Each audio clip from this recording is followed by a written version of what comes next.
Before we continue with the rest of the video, we could use your help. Click that like button to help spread the word about Watch JoJo, and also be sure to subscribe and click the notification bell so you don't miss our future videos. He thought someone had donated bags of clothes. Then he looked closer and saw them.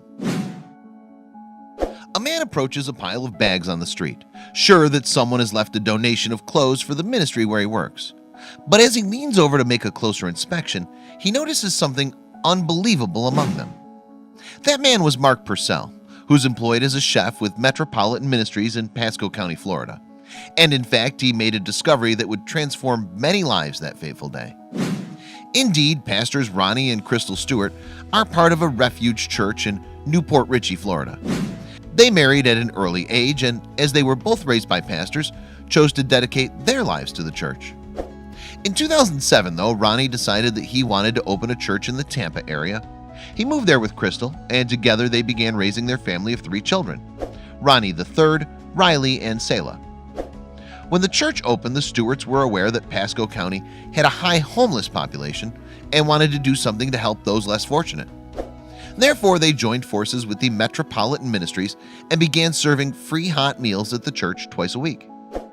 In 2015, however, Crystal was diagnosed with cancer and underwent a full hysterectomy.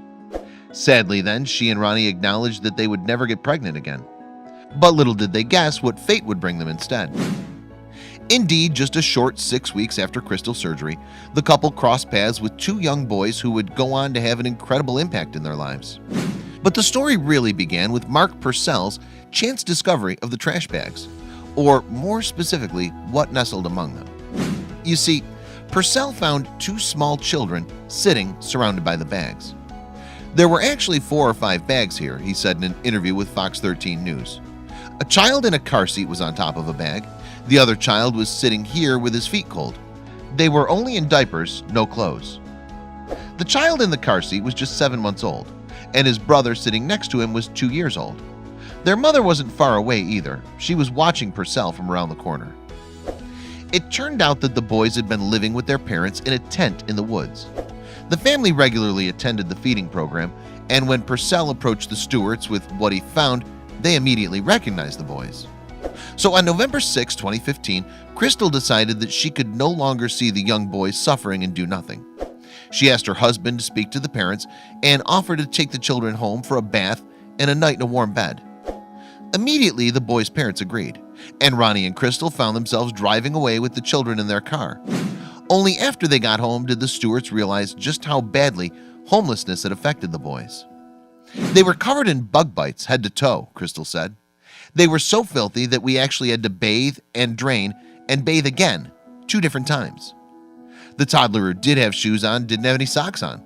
When he took his shoes off, the little skin on the top of his feet actually came off. The next day, the Stewarts returned the boys to their parents, thinking that would be the end of their role in the children's lives. However, just 1 day later, the family approached them in the parking lot outside their church. They were accompanied by a social worker who told the Stewarts that the boys were to be removed from their parents. They asked the couple if they'd be willing to take temporary custody of the children in order to avoid placing them in foster care. We just looked at each other and knew there was no other option, said Crystal. Of course, we said yes. That day, Ronnie and Crystal agreed to take the 2 boys into their home. 5 months later, they were still there. In March of 2016, however, the Stewarts were faced with a choice. Should they place the boys into foster care or adopt them as their own? Believing that the children had been brought into their lives for a reason, the couple began the process to legally adopt the boys. Further, on March 28th, they launched a GoFundMe campaign to cover the estimated legal cost of $10,000 and have since raised nearly $40,000. The adoption process was set to be finalized at the end of April 2016, leaving the 2 brothers happily settled into their new home. We know that they're special, and we're just excited to be part of their journey, Crystal said. Please don't forget to click on the button if you like the video, and share this video with your friends below.